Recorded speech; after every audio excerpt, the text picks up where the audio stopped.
Good morning, my dear students. So, as you know, we have already started with chapter number 12 of NCERT book, that is Consumer Protection. And we have covered various topics like what is the meaning of consumer protection, what is the importance of consumer protection from the consumer's point of view and from the point of view of business. We have covered legal protection to consumers. Under this, we have covered 10 acts which helps to provide protection to the consumer.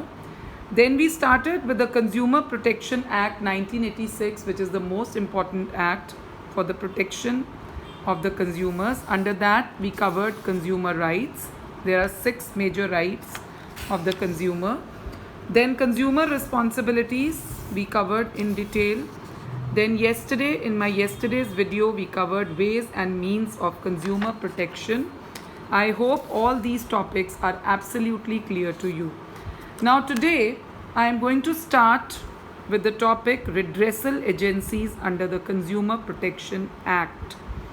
Now, redressal agencies. What are redressal agencies? The agencies which take the grievances. Grievances are the complaints of the consumer to protect the interests of the consumers. So the Consumer Protection Act has set up a 3-tier judiciary machinery. You can say 3-tier judiciary machinery means like district forum, state commission, national commission, and on the top Supreme Court.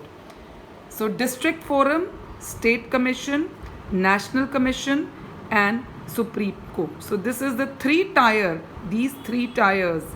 This is the 3-tier judiciary machinery which is set up by Consumer Protection Act 1986 to safeguard the interests of the consumers.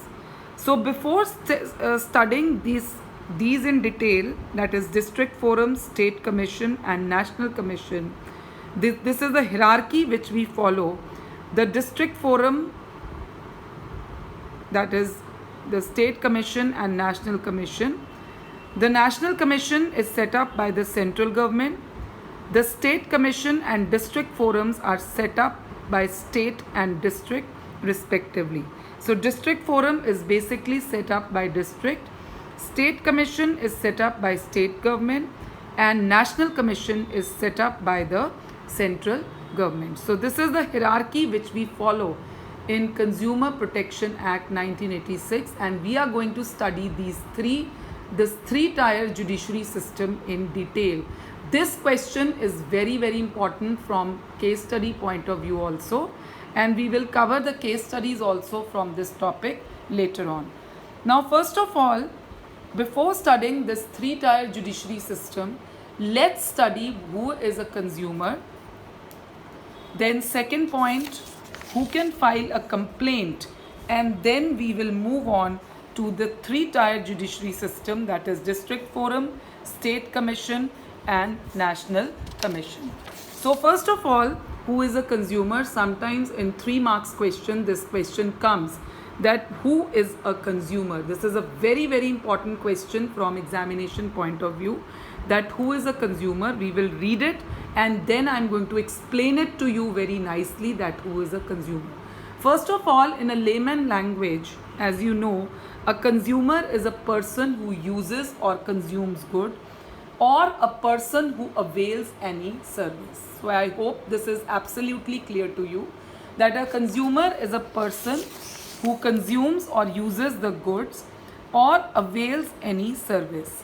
Under the Consumer Protection Act, a consumer is defined as any person who buys any goods for a consideration. Means a person who buys goods for a consideration. For a consideration means he pays money for that. When a person buys goods for consideration, which has been paid or promised, or partly paid and partly promised.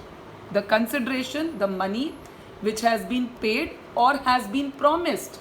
Suppose I buy goods, either I pay the money for it or I promise to pay it after 1 month, after 2 months, after 15 days, right? So which has either been paid or promised or partly paid. Suppose I go to the market and buy 1,000 rupees shirt and I tell the shopkeeper that okay, I will pay you 600 part payment, and 400 I will pay you afterwards. So this is partly paid and partly promised. Or under any scheme of deferred payments, or I tell them that okay, I will pay you via check afterwards. So this is or any scheme of deferred payment. It includes any user of such goods when such use is made with approval of the buyer, but does not include a person who obtains goods for resale or any commercial purpose. So when a person buys goods or uses goods, when a person buys goods, who is a consumer? A consumer is a person who uses or consumes goods or avails any service, right?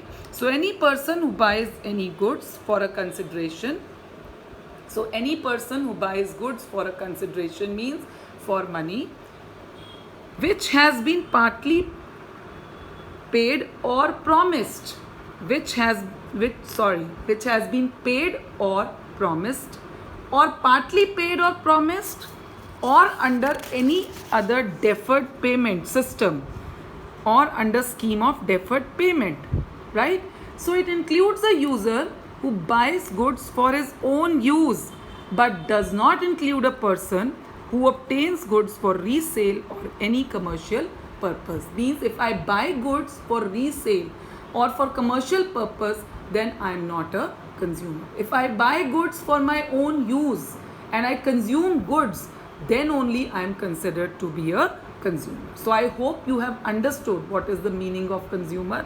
The first point, a consumer is a person who buys goods for consideration, paid or promised, which has been paid or promised, partly paid or partly promised, or under any scheme of deferred payment.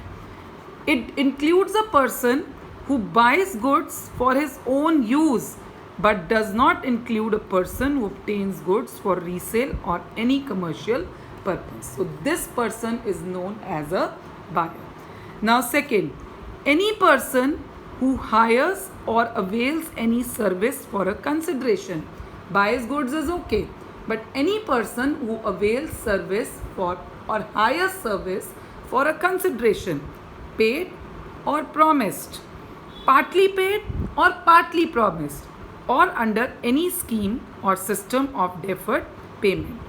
It includes any beneficiary of services when such services are availed with approval of the person concerned, but does not include a person who avails such services for any commercial purpose. Now this person, any person who avails or hires a service, paid or for a consideration, paid or promised, partly paid or partly promised, or under a scheme of deferred payment, but it does not include a person who avails or hires services for any commercial purpose. So if I am availing any service for commercial purpose, then I am not considered to be a consumer. Similarly, if I am buying goods for not my own use, but for resale or for commercial purpose, then also I will not be considered as a consumer. So this definition of 2 points, that who is a consumer, is a very, very important definition, and it comes in the board examination many a times, and the question directly comes, who is a consumer according to the Consumer Protection Act 1986. This is a very, very important part of this chapter. So you must know who is a consumer according to Consumer Protection Act 1986. Now who can file a complaint? Let's see. Any consumer can file a complaint on his or own and does not need the services of advocate or professionals. If I am a consumer, I can directly file a complaint and I do not need the help of any advocate or a professional. Any registered consumer association can file a complaint. The central government or any state government, one or more consumers on behalf of numerous consumers having the same interest, a legal heir or representative of a deceased consumer. Suppose a consumer has died, so the person next to him, the heir to him, the person who is the descendant of his assets can also file a complaint. A legal heir or representative of a deceased consumer, a complaint under Section 2B of the Consumer Protection Act 1986. So these are the people who can file a complaint. So any consumer, he need not take the services of advocate or professional. Any registered consumers association, then the central government or any state government, one or more consumers on behalf of numerous consumers having the same interest, a legal heir or representative of a deceased means the consumer who is dead. The legal heir or representative of a deceased consumer can file a complaint. A complaint under Section 2B of the Consumer Protection Act 1986. Now we will move on to the three-tier judiciary system, that is the district forum, the state commission and the national commission. So I am going to cover this in my next video, which is going to follow this video.